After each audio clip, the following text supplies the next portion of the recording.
Beneath the glittering surface of the ocean lies another world. Silent, endless, and crushing. A world where sunlight fades into blackness, and pressure builds strong enough to collapse steel. Down here, in the cold and the dark, life doesn't just survive. It transforms. Creatures that should be small grow to impossible sizes. A shrimp becomes the size of your forearm. A jellyfish stretches wider than a house. And a squid, lurking somewhere in the abyss, can match the length of a school bus. This strange phenomenon has a name: deep-sea gigantism. Scientists have studied it for decades, yet no one fully understands why the deep seems to favor giants. Is it the freezing temperatures that slow time itself? The crushing pressure that changes how life evolves? And despite decades of research, we still don't fully understand why it happens. Is it the cold, the pressure, the darkness, or is it something deeper? Something written into the very fabric of how life adapts when pushed to its limits.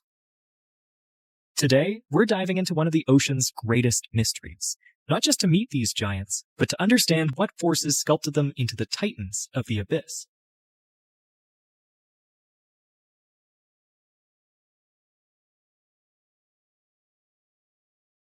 Let's start with what we know.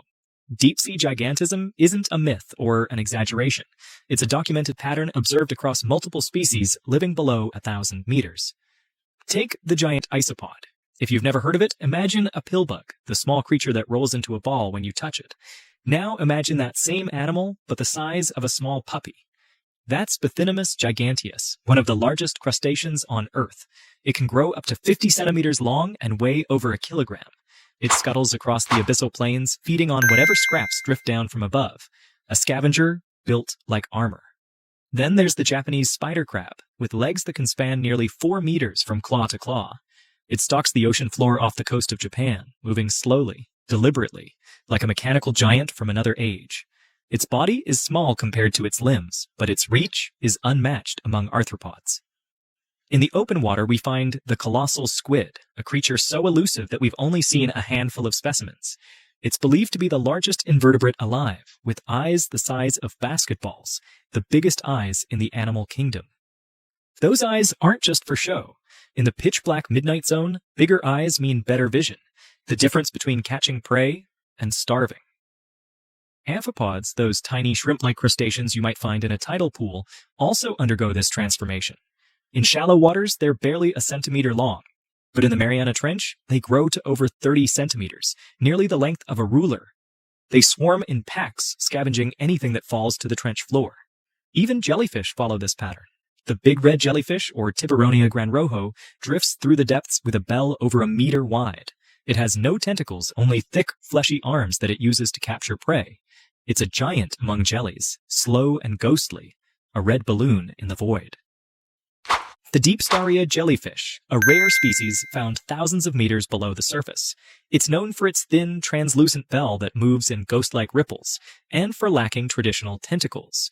When illuminated, its body can appear to glow softly, adding to its eerie, otherworldly look. And then there are the tube worms at hydrothermal vents. Riftia pachyptilla can grow over 2 meters long, thriving in superheated water laced with toxic chemicals. They have no mouth, no stomach, surviving entirely on bacteria living inside their bodies. They are giants not by hunting, but by farming life itself. So, why do they grow so large? The answer isn't simple, but it starts with physics. In the deep sea, temperatures hover just above freezing, rarely climbing past 4 degrees Celsius. Cold water does something interesting to metabolism. It slows it down.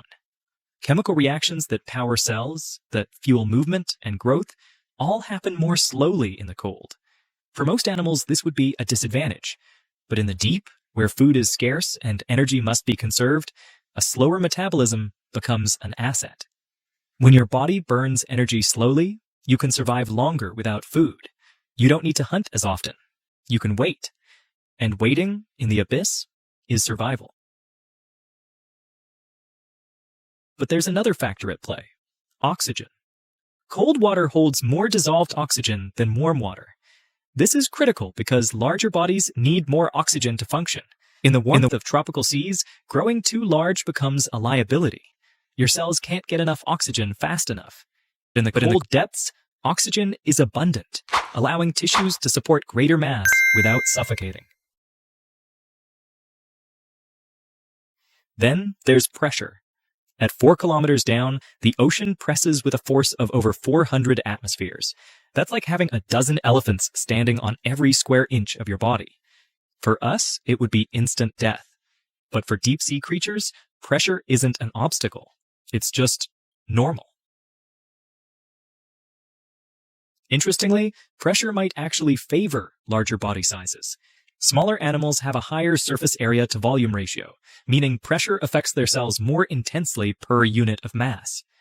Larger animals, with more volume relative to their surface, may handle pressure more efficiently. Their cells are less distorted. Their internal structures remain stable. There's also a principle called Bergmann's rule, observed in many cold environment species. Larger bodies retain heat better than smaller ones because they have less surface area per unit of volume.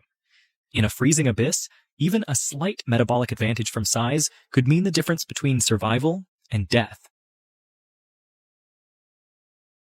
But metabolism and temperature alone don't explain everything. To understand gigantism fully, we need to look at what these animals eat, and more importantly, how rarely they get to eat it.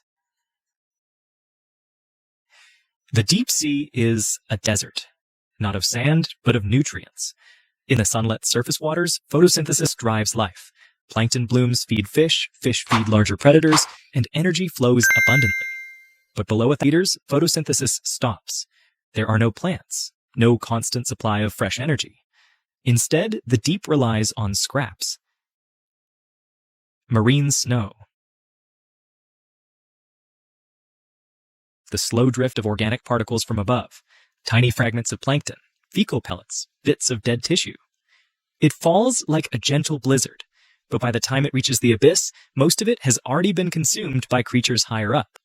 What arrives is a meager ration. Occasionally, something larger falls: a dead fish, a squid, a whale. These are windfalls, rare feasts that can sustain entire communities for months or even years. I've discussed this phenomenon in detail in our previous video on the deep sea, where we explored how a single whale carcass becomes an entire ecosystem. If you haven't watched that yet, you'll find a link in the description after this video. It dives deep into these underwater oases and the strange life they support. In such a food-scarce environment, efficiency becomes everything.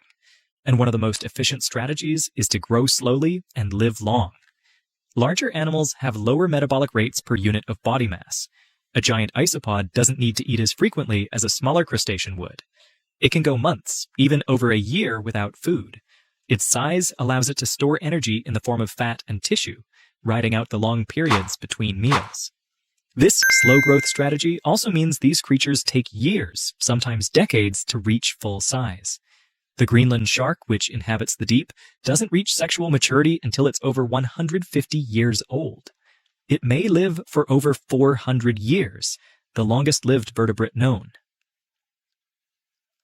Time in the deep stretches differently. Growing slowly also reduces competition. If you mature late and live long, you're not fighting with every generation for the same scarce resources. You're playing a different game, one measured not in seasons, but in centuries. Gigantism, then, isn't just about being big. It's about being patient. It's about evolving a body that can endure the longest famine, that can wait in the dark until the next meal arrives, however long that takes. But there's another reason to be large in the deep: safety. In the midnight zone and below, predators are fewer than in shallow waters. There are no great white sharks here, no dolphins, no orcas. The hunters of the deep are specialists, adapted to a world of scarcity. They are patient, ambush predators. The anglerfish with its glowing lure, the dragonfish with its invisible red searchlight. the gulper eel with a mouth that can stretch to swallow prey larger than itself.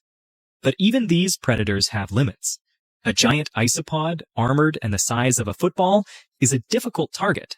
Its exoskeleton is thick, its body dense. Few predators have the jaws strong enough to crack it open. Size here is armor. The same goes for the Japanese spider crab. Its long, spindly legs might seem fragile, but they give it reach. It can strike or retreat faster than smaller crustaceans, and its sheer size discourages most attackers. Why struggle with a giant when smaller, easier prey is available? For squid, size means power. The colossal squid isn't just large, it's aggressive. Its tentacles are lined with rotating hooks designed to grip and tear flesh. It battles with sperm whales in the deep, leaving scars across their skin. Being big, in this case, isn't just defense, it's offense. Even jellyfish benefit. The big red jellyfish drifting passively through the water is too large for most fish to consume. Its thick, fleshy arms contain toxins, and its sheer bulk makes it an unappealing meal. Predators pass it by, searching for smaller, softer targets. There's also a concept called the predation release hypothesis. It suggests that in environments where predators are rare, prey animals can grow larger without the evolutionary pressure to stay small and fast. In shallow waters, being small means you can hide, dart away, escape into crevices. But in the deep, where hiding places are scarce and speed is costly, growing large becomes the safer bet. Of course, gigantism isn't universal. Not every deep-sea creature is large. Many remain small, translucent, nearly invisible. But for those that do grow, size offers a kind of invincibility. In a world where every calorie is precious, why waste energy chasing something you can't easily kill? There's one more piece to this puzzle. The deep sea is old, not just in geological time, but in evolutionary time. It's a stable environment, one that has changed very little over millions of years. While shallow seas fluctuate with seasons, tides, temperature swings, and shifting currents, the deep remains constant. The temperature stays near freezing, the pressure stays immense, the darkness stays absolute. This stability allows species to evolve slowly, refining adaptations over eons without the disruptive pressures that drive rapid change in other environments. Many deep-sea creatures are considered living fossils, species that have remained largely unchanged for millions of years. The giant isopod, for example, belongs to a lineage that dates back to the age of the dinosaurs. It hasn't needed to evolve much because its world hasn't demanded it. This isolation also means less competition. Shallow waters are crowded. Every ecological niche is filled, every resource contested. But the deep is vast and sparsely populated. There's room to grow, both literally and evolutionarily. Without the intense pressure to stay small and agile, species can experiment with size. There's also the factor of reproductive strategy. Many deep-sea giants reproduce slowly, producing fewer offspring but investing more energy in each one. The giant grenadier fish, which can grow over a meter long, lays fewer eggs than its shallow water cousins, but each egg is larger, giving the hatchling a better chance of survival. This is called K-selection, a strategy favoring quality over quantity. In a stable, predictable environment, this works. You don't need to flood the ocean with thousands of offspring hoping a few survive. You can take your time, grow large, reproduce late, and trust that the environment won't suddenly shift and wipe you out. The deep sea, in many ways, is a refuge, a place where evolution can move at its own pace, unrushed by the chaos of the surface world. And in that refuge, giants can flourish. For centuries, sailors told stories of monsters rising from the depths. Kraken, massive tentacled beasts capable of dragging entire ships underwater. Sea serpents, coiling and thrashing in the waves. These weren't just myths, they were attempts to explain the unexplainable. We now know that some of these legends likely came from real encounters. Giant squid, washing ashore or caught in nets, their bodies mangled and decayed, would have seemed monstrous. Their eyes, even in death, are enormous. Their beaks, hidden within masses of tentacles, are sharp enough to cut through flesh. But the reality of deep-sea gigantism is more fascinating than any legend. These creatures aren't monsters, they're survivors. What's truly monstrous isn't the creatures themselves, it's the ocean's scale. The fact that we've explored less than 5% of it, the realization that every time we send a submersible down, we find something new, something no human has ever seen before. The myths were wrong in their details, but right in their intuition. The deep does hold giants, just not the kind we imagined. So why do deep-sea creatures grow so terrifyingly huge? The answer, as we've seen, is layered. But there's something deeper here, something that goes beyond biology. The giants of the deep remind us that life doesn't follow a single set of rules. What works in a coral reef doesn't work in the abyss. Life adapts. It finds a way. And sometimes that way is to grow impossibly large in a place where no one thought size was even possible. We still don't fully understand why some species become giants while others stay small. We don't know why certain groups, like isopods and amphipods, show such dramatic size increases while others don't. We don't know if there's a maximum size limit, or if, given enough time and stability, these creatures could grow even larger. Every dive into the deep brings back more questions than answers. We find new species of giant squid. We discover amphipods in trenches we thought were too extreme for complex life. We film jellyfish larger than we ever predicted, drifting through zones we've barely begun to explore. The ocean is the largest habitat on Earth, and the deep sea is its largest room. More than half the planet's surface is covered by abyssal plains, and we've seen less of them than we've seen of the surface of Mars. What other giants are waiting down there? What adaptations, what strategies for survival have we not yet imagined? The deep sea doesn't give up its secrets easily, but every answer we find reshapes what we thought was possible, and every giant we meet reminds us that the ocean still holds wonders we can barely comprehend. If you want to explore more about the creatures and zones we've mentioned today, check out our previous video on the deep sea, where we journey from the Twilight Zone all the way down to the Hadal Trenches.